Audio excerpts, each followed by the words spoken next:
My name is Janie Altrogge. I am a member of Lakeshore Artists and also one of the co-founders of Harbor Artists in Conneaut. I've been in art ever since I can remember. I've loved horses and couldn't own one, so of course they were my first subject. My parents were supportive as much as they could. Um,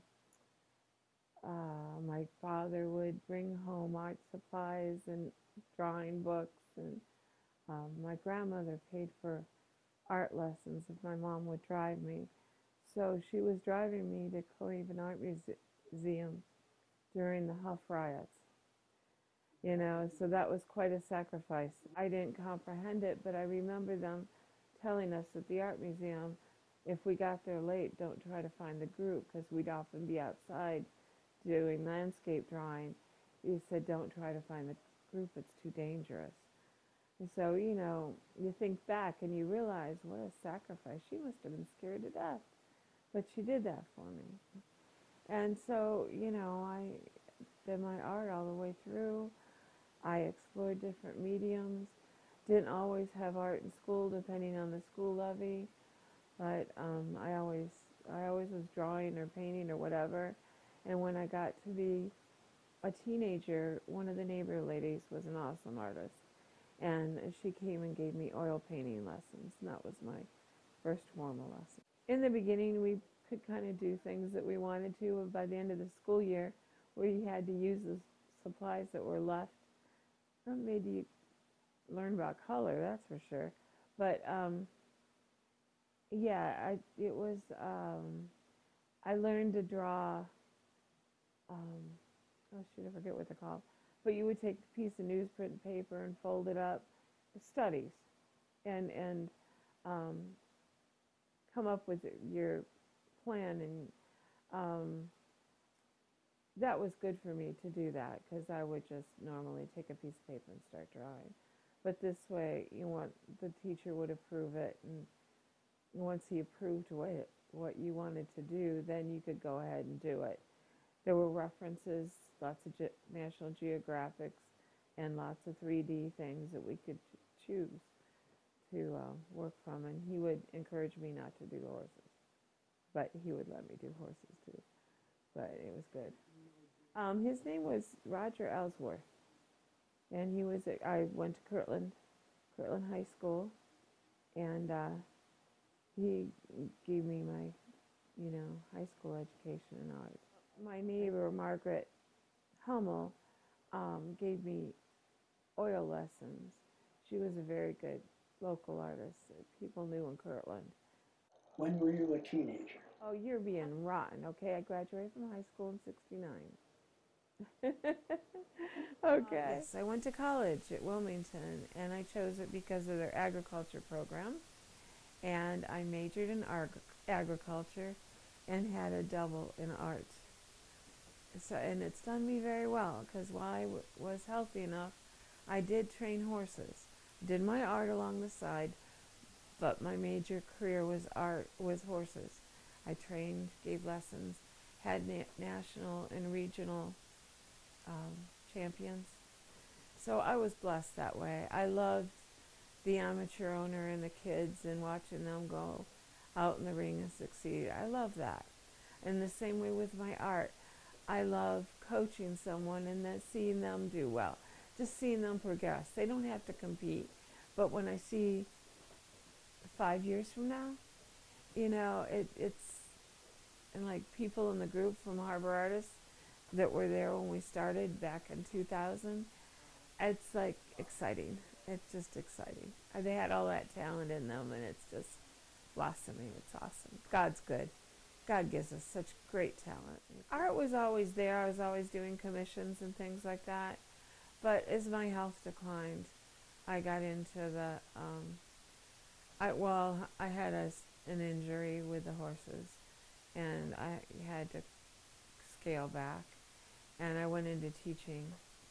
I taught Christian, and then I went into substitute teaching in the public schools.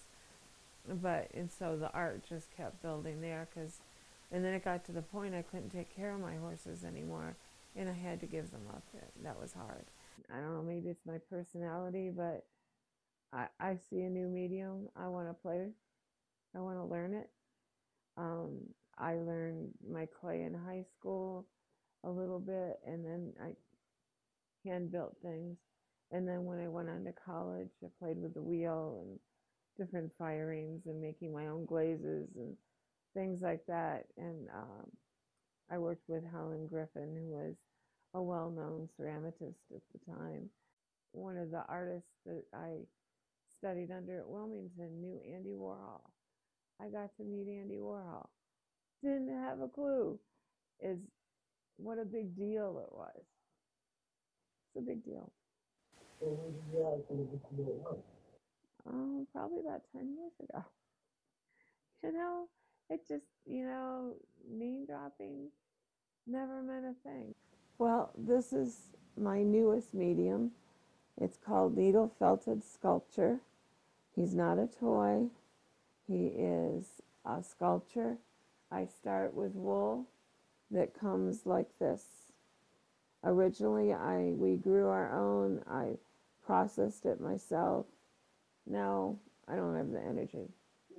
I just rather, I found a wonderful source for my supplies, so I use it. In the 80s, someone took a look at how they made wool felts, like for a really good coat. It's not woven, it's felted. And what it is, they had these big steel plates that had thousands of these needles in them. It has a little hook that hooks into the plate. And then on this end of it, I'll put against here, it has little barbs. If you felt it, you can feel them. You have to be careful because they hurt if you get them jabbed into you.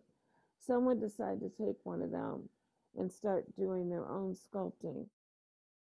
When it was done with, to make cloth, you would use steam along with those plates working up and down with the needles. But now what they do is they take the needle and wool, and I start with a little piece. And I work, what you do, the more you poke at the wool, the firmer it gets. So I just work it in and I poke at it. And the longer I poke at it, the denser it'll get. So you start building like you would with clay. As I wanted to add to something, I would just tack it on there like you would with clay. Some people work with armature, some don't.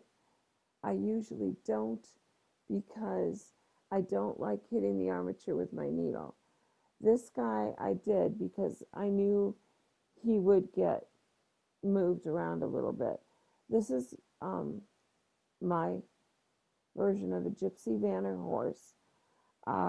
He was entered in Geneva and took a first, and he was entered in a couple other shows and took first. So he's already gone around, but I will probably work on him some more because I get back into my pieces. His eyes are very special because mammals, many mammals, do not have round pupils. They have elliptical. So I sent away for these special eyes. They're glass blown, and they have an elliptical pupil. So he has that, so it makes him special. I put details in there, like my husband's a farrier, so I had to make them farrier approved. I went down in here and I cut in between the frog and the hoof to make the groove, to make it more authentic.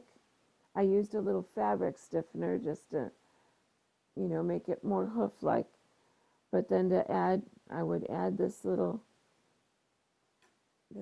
part. What did I just do with this?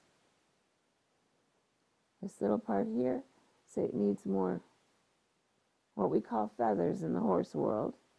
And they need to be added down here to his lower leg.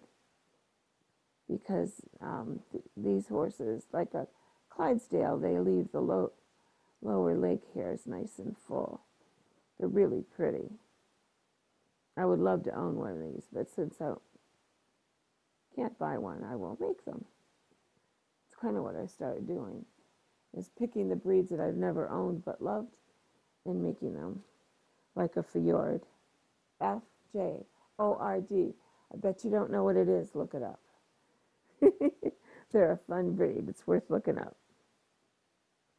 So I just work that on around as I want to work the details in, like in here, to work the muscle in. I just keep poking. Now around the nostrils and the mouth, poking it with a needle wasn't enough, so I would take my scissors and I would just, I gotta get this so you can see it. Can you see there? Okay.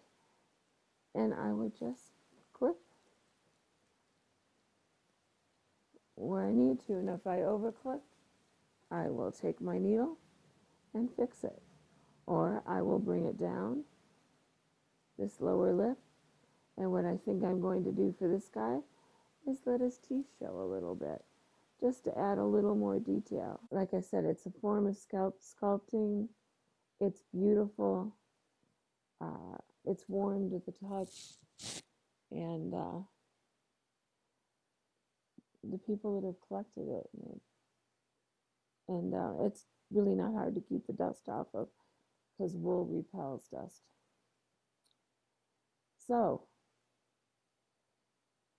that's my needle felting in a nutshell. Okay, this painting is acrylic on artist board.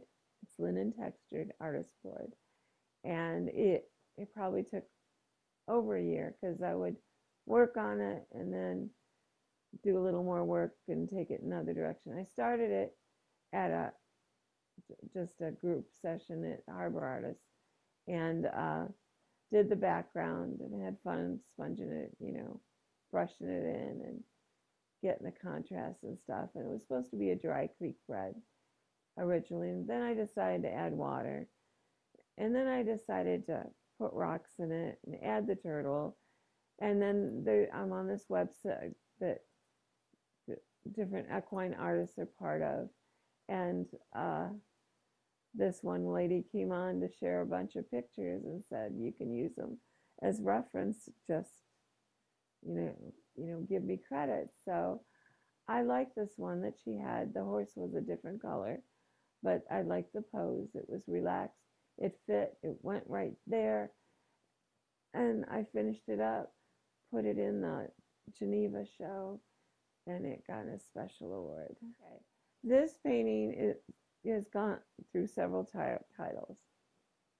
I worked from a photograph that my daughter took at the Cleveland Zoo. The expression on the lioness was precious, I thought. So the different titles are, can you hear me now? Dude, you need a breath mint. And all different things. Everybody that came in had a different title for it. It was very fun to do. It was everybody, I did it while I was here in the spring, and everybody would come in and chuckle as they watched me work on it. So it also won a prize at Geneva. And but most of all, it makes people smile. So whatever title you want to pick for it, it works. But okay, that piece is called Watermelon Smiles. It's of my daughter when she was about 7 or 8. We were at a picnic, and a friend took the photograph, and I worked from it. I just brought it because it makes me happy.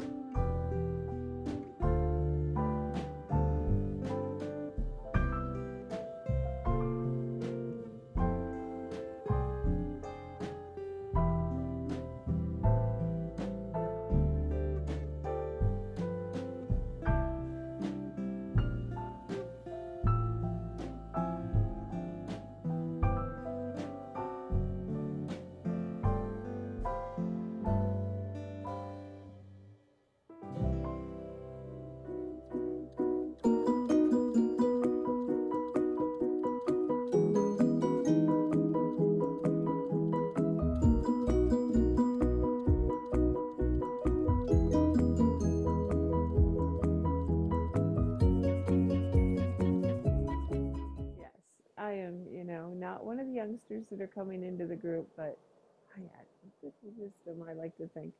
But in history, all artists need each other. We need to be a community. We have, I think, being an artist is so isolating, it can be, that even just coming together once a month for a meeting is is really supportive, but the weekly meetings and working together is just energizing. And it's good for everybody, from the beginner to the advanced. I don't care how much you think you know, you're going to know, learn something from someone because they observe from a different point of view.